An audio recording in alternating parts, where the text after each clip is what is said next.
So we're going to do the Vivaro brake pads. That's your jacking point on there. I use a trolley jack because I've got one. It makes life so easy. But if you don't have one, you get the jack in the vehicle.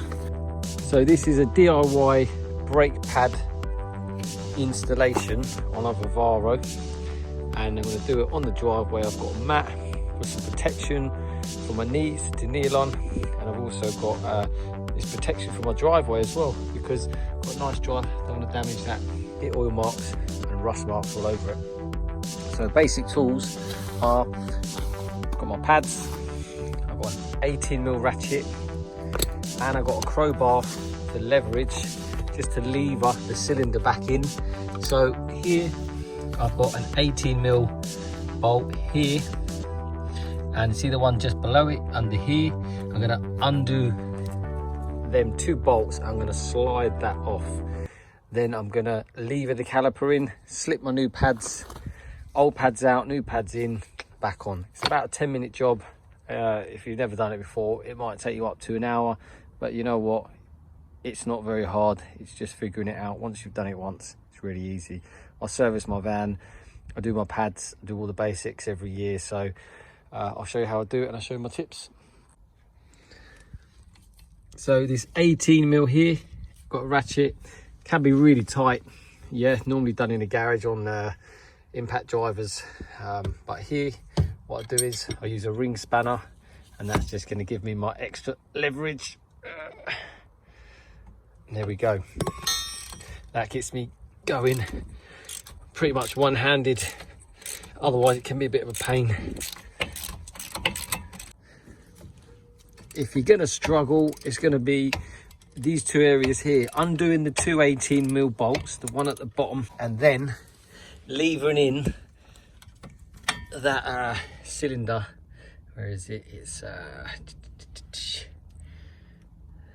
It's there. Levering that in is tough unless you've got heavy duty stuff. So you just need a nice big crowbar. That's all I need. Borrow one from a neighbour, or see what you got kicking around the shed. If you haven't got that, you're really going to struggle. Make a meal out of it. You've got the right tools, it's going to be so easy, and most people do have them sort of tools kicking around.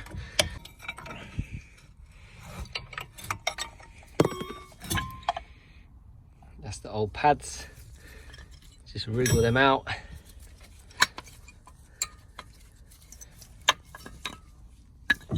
These are for the bin,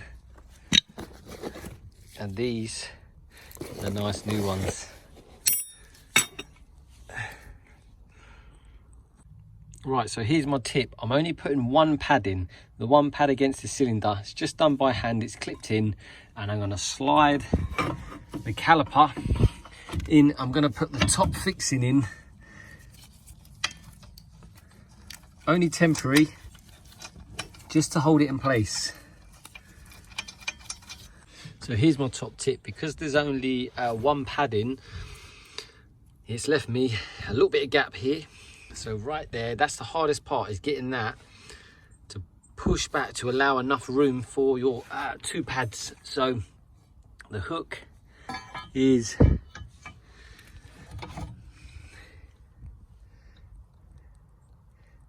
gone in there, and if you watch that, this is one-handed, by the way, slowly, and you watch it easing in.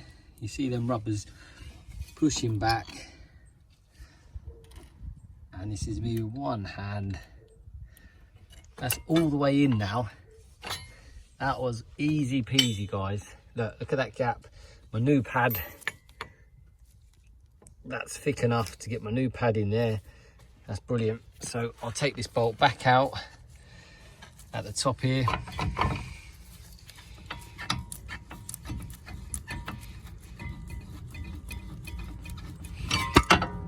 Calipers off. So let's have a recap. Basically, rest it at the